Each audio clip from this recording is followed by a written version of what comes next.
할렐루야. 네, 수요밤 나오신 여러분들 주의 이름으로 환영하고 축복합니다. 우리 옆서 인사합시다. 반갑습니다. 인사합시다. 네, 휴가철이고 오늘 어제 이번 주 장마 끝나면서 엄청나게 더운 날씨를 우리가 지금 보내고 있습니다. 이 폭염에도 이 시간을 딱 성별해서 교회 나가기가 사실 쉽지 않은 시간대인데 예배드리는 여러분들 한 번 더 축복하고요. 주의 은혜 위에 은혜가 임할 줄로 믿습니다.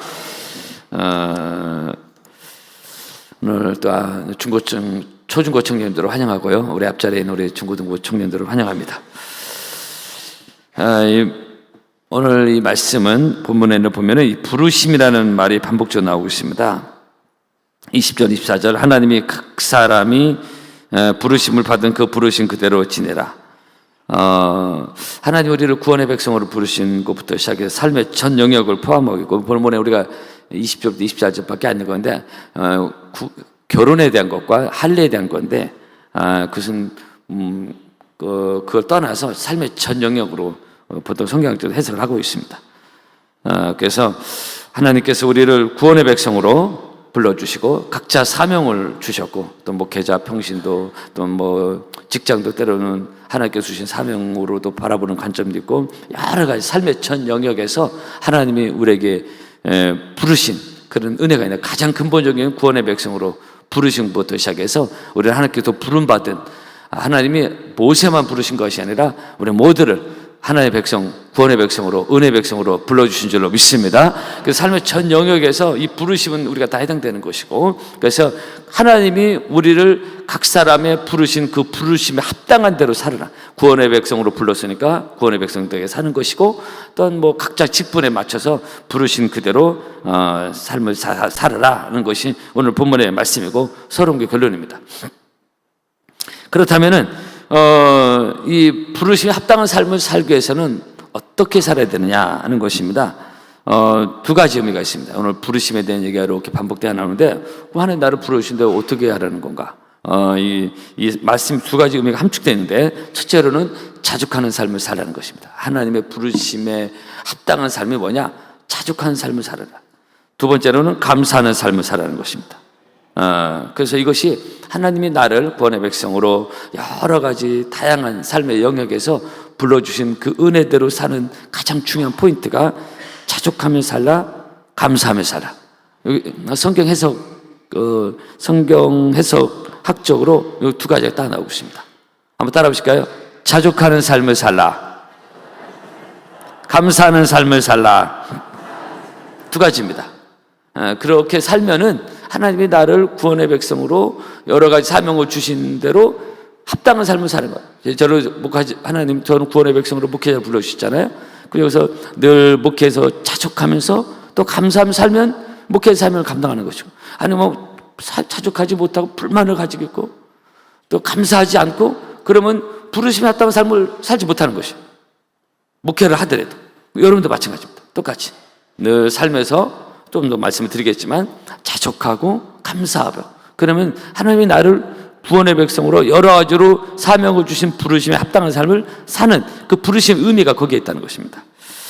여러분들 주의 이름으로 축복합니다. 성경을 이렇게 보면요, 비슷한 게 반복이 되는데 숨겨진 의미가, 이것도 가만히 보니까 또 그렇게 가잖아요. 감사하라는 거 또 가고 있잖아요. 자족하라, 원망 불평하지 마라, 이렇게 또 이 말씀이 그렇게 하고 있습니다. 또 동일한 것이 반복되는 게 많아요. 성도 여러분 믿음의 사람의 중요한 특징이 있습니다. 그 중에 특징 중에 하나가 뭐냐? 정말 하나님을 신실하게 믿는 사람의 특징입니다. 이것은 뭐냐? 어떤 형편이든지 감사와 자족이 있다는 것입니다. 여러분들 주의로 축복합니다. 어떤 형편, 아무리 죽을 상황이 와도 세상 사람은 그런 상황이 오면 절망하고 원망하고 자포자기하고, 요즘은 청년들도 한 70만 명이 패족들이 그렇게 많대요. 이 데이터에 나온 겁니다. 데이터 안 잡힌 청년들도 많고, 청년들만 그러겠어요? 그렇게 그냥 원망, 절망, 자포자기, 그냥 삼포 인생으로 사는 젊은이들이 많다고 그러잖아요. 하나님을 떠나면 떠날수록 그렇게 가는 거예요. 인생이 별거 없습니다. 길이 없어요. 길이 없으니까 그렇게 사는 거예요. 한국교회가 약해지면서 젊은이들이 떠나면서, 그럼 젊은이들 하나님 떠나면 뾰족한 수가 있냐? 아니에요. 점점 더 패족들이 나가요. 젊은이들 10대 중에 정신이상자들이 그렇게 많아지고 있고요. 하나님 떠나면 뚜렷한 길이 있는 게 아니에요. 길은 예수님이 내가 곧 길이요 진리요 생명이라고 했잖아요. 길 대신 예수님을 떠나니 무슨 길이 있겠습니까? 죽을 길밖에 없는, 다 사망의 길로 가는 거예요. 정신적으로 영적으로 사망의 길로 가는 것입니다. 여러분, 길은 오직 예수님이시고 길 대신 예수님께 잘 달려가야 그 인생이 살아가는 것입니다. 사는 것입니다. 근데 안 믿는 사람들은 이런 절망 속에, 이런 상황 속에서 길이 없으니까 절망하고 원망하고 그냥 인생을 포기해버려요. 안에 술로 그냥, 요즘은 술도 여자도 너무 많이 마시잖아요, 젊은이들이. 아이윤과 누가 술 광고하면서 굉장히 멋있어 보이는 그 이미지가 10여 년도 시작되면서 그냥, 저희도 어디 식당 갔는데 아가씨들 멀쩡하고 술 처먹고 낮에부터 소주로 쳐드시더라고. 여대생들이 낮술을 먹는 거야. 아주 자연스럽게. 너무 잘못된 거고. 그런 인생이 길이 어디로 가겠습니까? 술 처먹는데. 여러분, 믿음의 사람은 어떤 상황이라도 절망하고 원망하지 않고 그 와중에서 천국의 소망을 가지고 구원의 은혜를 감사하고 이렇게 더운 날씨에도 하나님께 나와 예배드리고 여러분들은 영혼이 살아나고 하나님 베풀어 주신 은혜와 사랑을 한 번 더 다시 경험하며 우리는 믿음의 자리로 나아가는 줄로 믿습니다. 그래서 우리 찬송가만 그렇게 부르는 게 아니라 초막이나 궁궐이나 그 어디나 하늘나라, 그 찬양 우리가 늘 부르잖아요. 초막이나 궁궐이나 그 어디나 하늘나라. 제가 지난주일 낮에 그 사건에 있어서 찬양을 좀 한동안 안 부르려고 하는데, 할렐루야. 여러분, 이 세계 경제적 상황도 좋지 않고요, 여러 가지 생활고와 여유가 없는 사람들이 많이 진행되고 있습니다. 그러나 그럼에도 불구하고 지금 막 경제가 어렵다, 자영업자가 많이 좀 어렵다. 근데 우리나라 제가 이렇게 기억해보면 어렵지 않은 때가 없었던 것 같아요. 70년대는 오일 쇼크로 인해서 80년대도 계속 매년 그런 때가 있을 때가, 지금도 마찬가지입니다. 여기 이렇고 저렇고 자영업이 IMF도 더 어렵고 막 그런 얘기가 많이 들고 있습니다. 그러나 어찌됐든 간에 그럼에도 불구하고 우리 믿음의 사람들은 이 와중에 더 감사할 조건을 찾는 것이고, 네, 할렐루야. 옛날보다는 그래도 또 얘기 60, 70년대 보릿고개 시절이 있었다라는 거, 우리가 이미 경험하신 분도 있지만은, 여러분, 우리나라가 6.25 직후, 당시 국민소득이 70달러였는데요. 지금은 32,000달러, 35,000달러 넘어가고 있잖아요. 얼마 전 뉴스에서 우리나라가 GNP가 일본을 추월했고, 엊그제 뉴스에는 사상 처음으로 수출도 일본을 추월하는 것으로 뉴스가 나왔잖아요.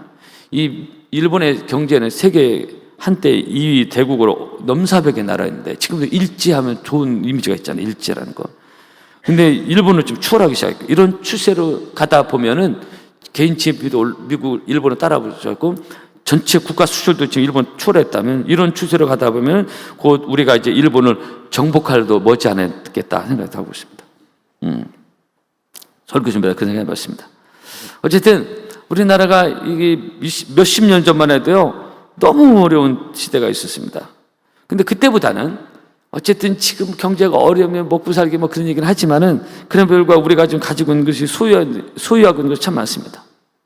그죠? 지금은 연세 드신 분들 국가에서도 또 큰 돈이든 작은 돈이든 간에 또 기초연금도 나오고 여러 가지 많이 배려를 하잖아요.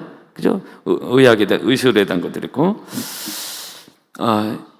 저도 벌써 초등학교 시절을 이야기해야 될 그런 상황이 됐지만, 초등학교 시절에도 제가 초등학교 때 TV가 귀했습니다. 그죠? 당시 교회 주변에, 제가 이제 사택이 교회 주변에 있었잖아요. 동네에 TV가 초등학교 딱 한 대 있었습니다. 우리 조원장 장로님과 같이 사시는 송정장 원사님 집이 그 고인대 송병탁 집에 딱 TV가 한 대 있어가지고, 그래가지고 어떻게 됐겠어요? 저녁이면은 온 동네 사람들 다 몰려가가지고 집 안에는 들어갈 수 없으니까 TV를 아예 밖에 내놓으셔가지고 마당에서 TV를 보는 거예요. 마당에서. 그게 아주 오래전 얘기 아닙니다. 그럴 때가 있었어요. 또 학교도 요즘은 이제 그냥 급식 다 주지만, 당시는 도시락이었고 그것도 보리를 반드시 섞어서 먹였어요. 교사가, 선생님들이 다 일일이 조사했잖아요. 왜 그랬습니까? 쌀이 모자라는 시대라 보리를 반드시 섞어 먹게 돼 있어요. 지금 쌀이 남아도 취할 수가 없는데요. 쌀을 지금 안 먹는 시대가 됐잖아요. 다이어트 한다고. 지금 상상도 못하죠. 근데 그 당시는 그만큼 먹을 것이 없었고, 근데 지금은 먹을 게 너무 많아가지고요. 전 세계에서 음식 쓰레기 가장 많이 나오는 나라 중에 하나 우리나라지 않습니까? 그죠? 그래서 어쨌든, 지금 우리가 어렵다 뭐 그런 얘기를 하지만은 그래도 지난날 생각해 보면은 우리는 감사할 거리 훨씬 많은 줄로 믿습니다. 이걸 사람들이 모르고, 한국 사람도 잘 몰라. 맨 현실적으로 남과 비교해서 상대적 박탈감으로 감사하지 못하고, 어렵다 할지라도 그때보다 낫다 이게요. 근데 그때도 어렵지만 지금도 어렵게 살아간다는 사람들, 그런 나라들 의외로 많아요. 우리나라에서 확 발전이 지금 70년대 그때보다 지금 거의 300배 이상 더 잘 사는데, 이렇게 급성장한 나라가 그렇게 흔하지 않아요. 손에 꼽습니다. 한두 나라 될까 말까요. 근데 우리나라에 정말 감사해야 될 줄로 믿습니다. 네. 옛날에는 뭐 저 어렸을 때면 자가용이 어디 있었습니까? 당시 78년도인가요? 우리 원로 목사님이 처음 교회에서 자가용을 준비해 주셔가지고 브리샤라는 자동차를 했는데, 조그마한 자가용인데, 파남동 그 당시 1호인가 2호였어요. 그 당시 몇십 년 전에 파남동 자가용 한 대 굴러다닐 때였어요. 근데 지금 집집마다 거의 몇 대씩 있잖아요. 어쨌든 그러니까 지금 우리가 어렵다고 하지만은, 그러나 그래도 있을 것 있고, 또 옛날보다 더 낫고, 굶어 죽는 사람 지금 거의 없잖아요. 그 원로 목사님 목회할 때만 해도, 그 당시만 해도 당장 내일 떼거리가 없어가지고 그 몰래 그 집 앞에 그 원로 목사님이 쌀을 갖다 줘야 될 가정들이, 여러 가정들이 있었던 얘기를 제가 여러 번 들었습니다. 지금은 그렇지 않잖아요. 그죠? 정부에서 많은 보급도 잘 해주고. 그러니까 지금 옛날보다 훨씬 더 많이 우리가 소유하고 있고, 누리고 있고, 가지고 있고, 그리고 사실 엄청 먹어대고 있습니다. 먹방 TV 뭐 전 세계 유명하잖아요. 그런데 그럼에도 불구하고 이렇게 사람이 은혜는 잘 잊어버리고 그거 뭐 한다고, 이 은혜를 잘 이 유대 이스라엘 백성도 그랬어요. 이 은혜를 잘 잊어버리고, 현대인들은 옛날보다 더 얼굴이 어둡고, 더 불평과 불만이 더 많아졌고, 우리나라. 그죠? 더 삭막해졌고, 그죠? 왜 이렇게 합니까? 인간 죄인이요. 꼭 육신의 것이 풍요로워졌다고 좋은 게 좋아지는 게 아니에요. 영적이지 않고 은혜로 가지 않으면 늘 인생은 그렇게 가는 거예요. 그래서 광야 이스라엘 백성들이 말세르사라는 우리의 경계를 주셨다. 우리들 그 얘기가 남 얘기가 아닙니다. 그때보다 훨씬 더 풍요로워졌는데, 기쁨과 감사가 그때보다 훨씬 더 없고, 싸나워졌고 사람들이. 그래서 외국인들이 우리나라 와서 길거리, 코리안의 좋은 이미지를 가지고 왔다가 길거리 다니면서 왜 이렇게 다 화난 사람 같냐는 얘기가 우리 자화상 있잖아요. 왜냐? 성도 여러분, 왜 그렇게 됐을까요? 왜냐? 자족하지 못해서 그래. 하나님이 내게 주신 현재 은혜를 자족하지 않는 거야. 이 정도는 족하다. 현실 안주가 아니라 참 족하다. 이게 없는 거예요. 다 불만인 거예요. 예. 감사하지 못해서 그래. 아까 말씀대로 그냥 습관적으로 남과 비교하고, 하나님이 주신 복을 제대로 믿음으로 바라보지 못하는 거예요. 그래서 우리 찬송가 때 받은 복을 세워 보아라, 그 신 복을 내가 알리라. 받은 복을 세워 보아라, 주의 크신 복을 내가 알리라. 할렐루야. 우리 사랑하는 바람의 성도 여러분, 안 믿는 사람은 그렇다 칠더라도, 많은 크리스찬들도 주님이 주신 은혜보다는 똑같이 안 믿는 사람처럼 현실적인 것만 남과 비교해서 풀만 가지고 싸납게 살고 그런 경우도 많이 있다. 그래서 크리스찬 많이 욕을 얻어먹는 얘기 제가 몇 주 설계했지 않습니까? 그러나 우리 파남의 성도 여러분들은 이 말씀대로 정말 자족하는 마음을 가지고, 그리고 감사하는 마음을 가지고 사는 것이 바로 은혜요, 그것이 부르심에 합당한 삶을 사는 것입니다. 하나님 나를 구원의 백성으로 이 파남교회를 다니게 하시고, 또 내게 그 사명을 주신 그 사명으로 살아가는 가장 중요한 포인트 중에 하나가 나의 삶에 자족하고, 무엇이 풍족해서 아니면 모질라고 그런 거 떠나서 이 자족이라는 말을 사도 바울도 고백하는데, 사도 바울이 뭐 자족할 우리로 말은 집도 없고 노숙자처럼 살았잖아요. 근데 사도 바울은 자족을 얘기했잖아요. 그죠? 그래서 이것이 귀한 은혜고, 디모데전서 6장에 보면 사도 바울이 말씀한 것 중에 자족하는 마음이 있으면 경건에 큰 유익이 되느니라 그랬습니다. 한번 따라 보실까요? 자족하는 마음이 있으면 경건에 큰 유익이 되느니라. 아멘. 사도 바울은 자족하는 삶을 살았어요. 남들이 볼 때는 베스도 총독이 너 미쳤냐 이렇게 나왔지만은, 그는 사도 바울은 그렇지 않았습니다. 그의 마음에 자족함이 있어요. 주님의 은혜와 성령이 늘 있으니까 늘 어떤 이 육신의 삶에 의해서 막 좌지우지되고 그 마음이 왔다 갔다 하지 않고 뭐 그렇게 하지 않았다.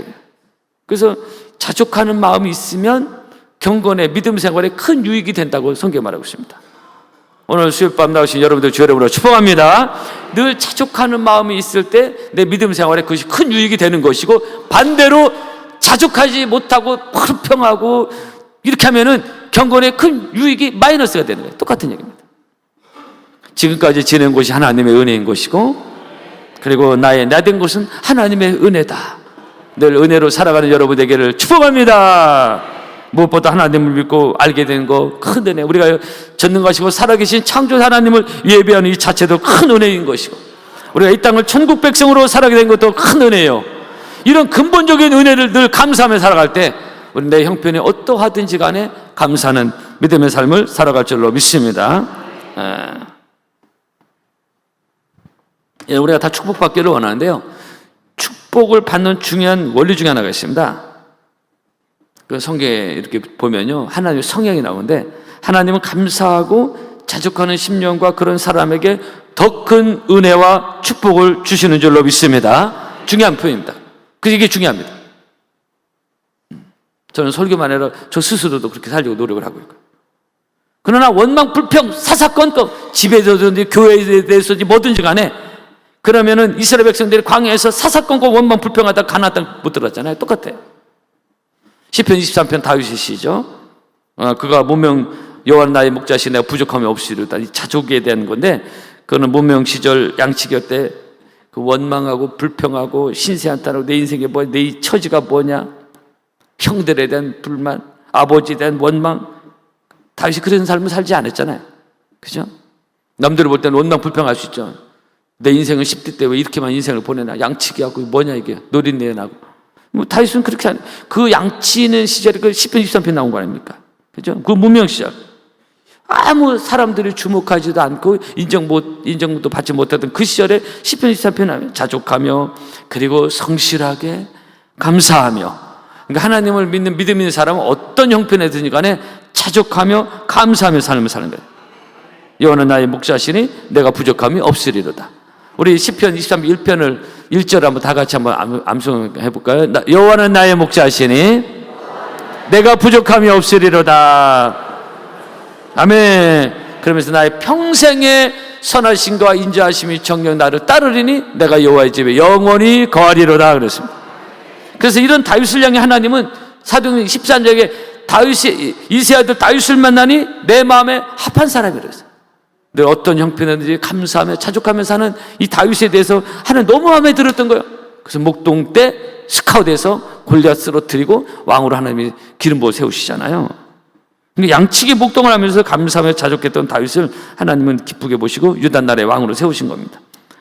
여러분, 내 형편과 사정에서 우리 크리스찬들은 자족하고 하나님 감사할 때 하나님은 내 삶을 업그레이드 시켜주는, 향상시켜주시는 은혜를 주실 줄로 믿습니다. 이것이 다윗의 인생이요. 조금 더 말씀드리면 요셉도 마찬가지입니다. 이것은 마치 계단을 올라갈 때 한 계단 한 계단씩 올라가는데, 하나님의 축복의 자리까지 올라가는 것은 그냥 노토처럼 뚝 떨어지는 것이 아니라 이 감사의 계단을 하나하나 믿음으로 밟고 올라갈 때 그 축복의 자리까지 올라갈 줄로 믿습니다. 사사건건 원망 불평 뭐가 있는데 그 자리에 올라가겠으면 절대로 그렇지 않습니다. 이건 목회에서 마찬가지예요. 똑같습니다. 감사의 계단을 한 계단 한 계단씩 밟아 올라가야 됩니다. 그래서 감사로 제사를 드린 자가 나를 영원롭게 한다고 했어요. 우리는 자족하며 감사하며 한 발 한 발 올라가다 보면은 하나님이 예비하신 축복의 정상까지 올라갈 줄로 믿습니다. 그래서 이것은 사실 저 개인의 믿음의 확신이거든요. 성경에 다 나와 있는 것이고, 우리가 끝날까지 자축해서 감사의 한 발을 내딛는 우리 수요일 밤 나오신 여러분들을 바랍니다. 그래서 성도는 또 한 번 거듭 반복하죠. 절대로 원망불평이 습관적으로 나오면 안 됩니다. 왜냐하면은 왜 안 되냐? 하나님이 계시기 때문인 것이죠. 하나님이 주신 구원의 큰 은혜를 우리 이미 받았기 때문에 원망하고 불평하고. 이스라엘 백성들 왜 원망 불평하면 안 되죠? 이 출애굽이라는 엄청난 사건을 통해 이미 구원해 주셨는데 그 물 조금 뭐 어떻다고 뭐 고기 어떻다고 이 현실 속에 자꾸 원망 불평해. 이거는 그래서 하나님이 문제가 됐던 겁니다. 우리도 마찬가지예요. 구원에 우리가 치를 수 없는 엄청난 죄값을 예수님이 값을 치러주고, 지난 수요일에 말씀드렸죠. 그리고 구원해 주셨는데 현실 속에서 조금 먹는 거, 뭐 쉬는 거, 집 이런 것 때문에 원망 불평하는 이스라엘 백성 똑같아 이게. 그래서 말세를 받는 우리에게 경계로 광야에서 백성의 교훈을 주셨다고 고린도 10장에 말씀하고 있잖아요. 그래서 불신자들은 하나님을 모르고 은혜도 모르고 상황과 환경 속에서 이렇게 원망 불평하지만 우리는 그렇게 살아는 안 된다. 그래서 혹시 요즘 이렇게 막 경기가 어렵다니까 진짜 다 어렵다면 부정적으로 갈 수 있는데 그런 데서 우리 원망 불평할 수 있는 그런 때지만은, 그러나 그럼에도 불구하고 우리는 하나님 앞에 감사하며 자족하며 믿음으로 삶으로 하나님 주시는 은혜의 깊은 은혜를 경험하는 오늘 이 밤 여러분 되기를 바랍니다. 저를 따라 합시까요? 범사에 감사하라. 범사에 감사하라. 뭐죠? 이는 그리스도 예수 안에서 너희를 향한 하나님의 뜻이라고 했어요. 어떤 상황에서든지 하나님께 감사하라. 그러면서 자족하고 감사하면서 살되 잊지 말아야 될 것이 한 가지 좀 더 나고 싶은 건 뭐냐면, 잊지 말아야 될 것이 뭐냐, 자족하며 감사하며 살 때 잊지 말아야 될 것이 뭐냐, 하나님이 주신 비전과 꿈입니다. 그래서 여기서 자족은 현실 안주가 아니에요. 여기가 조싸우니 그게 아니라고 했어요. 그래서 난 뭐 이 정도 됐다 그게 아니에요. 현실의 삶 속에서 어떤 형편인지 자족하며 감사하되, 그러면서도 우리는 하나님 주신 꿈과 비전을 크게 갖고 크게 기도하고 하나님을 크게 기대하며 나아가는 믿음의 성도 여러분 되기를 바랍니다. 그래서 내 입을 넓게 열라. 따라합시다. 내가 채우리라 그랬습니다. 내가 채우리라 그랬어요. 그래서 요셉이 바로 그런 삶을 살았습니다. 형들에게 버림받고, 그리고 팔려가고, 억울한 유명의 옥살이, 너무나 힘든 순간들이 많았습니다. 현실이 그랬다. 근데 요셉은 성경의 어느 한 군데도 요셉이 그 순간마다 원망하고 불평했다는 얘기 없어요. 그 모든 과정 속에서, 힘든 삶의 여정 속에서도 요셉은 자족하며 성실했고, 보디발의 집에 팔려가서 성실했고, 심지어 감옥에 들어가서 성실했어요. 그죠? 그러면서 그는 하나님이 주신 꿈과 비전을 끝까지 붙들고 가니까 하나님이 결국은 요셉의 꿈을 이루어 주신 것을 우리는 볼 수가 있습니다. 여러분, 본문을 한 번 더 기억합시다. 너희는 각각 부르심을 받은 그대로 자족하며 살라는 오늘 이 말씀을 우리가 기억하며 어떤 상황에서도 이 무더운 여름에 우리가 잘못하면 이 마음이 쉽게 짜증낼 수 있고요. 더우니까 몸을 딛고 있고 감정이 있다 보면 그럴 수 있어요. 또 별거 조그만 어려움이 더 크게 확대될 수 있습니다. 이럴 때 이 무더운 여름, 여러분 그럼에도 불구하고 하나님 주신 은혜로 자족하고 감사하시고, 그리고 이 와중에도 꿈을 갖고 기도함으로 복된 날을 볼 수 있는 오늘 수요일 밤 나오신 여러분 모두가 되기를 주의 이름으로 축복합니다. 할렐루야. 찬양하겠습니다.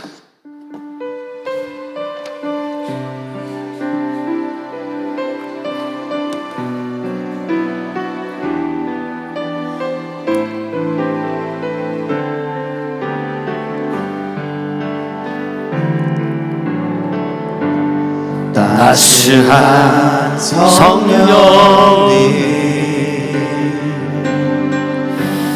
마음으로 보내 내 마음을 감싸며 주어지는 평안 만족함을 느끼는 곳에서 나는 예배하네. 어떤 상황에도 나는 예배하네. 부르신 곳에서 나는 예배하네. 어떤 상황에도 성으로 들어가겠습니다. 따스한 성령님 마음으로 보내 따스한 성령님 마음으로 보내 내 몸을 감싸며 주어지는 평안함 만족함을 느끼네 부르신 곳에서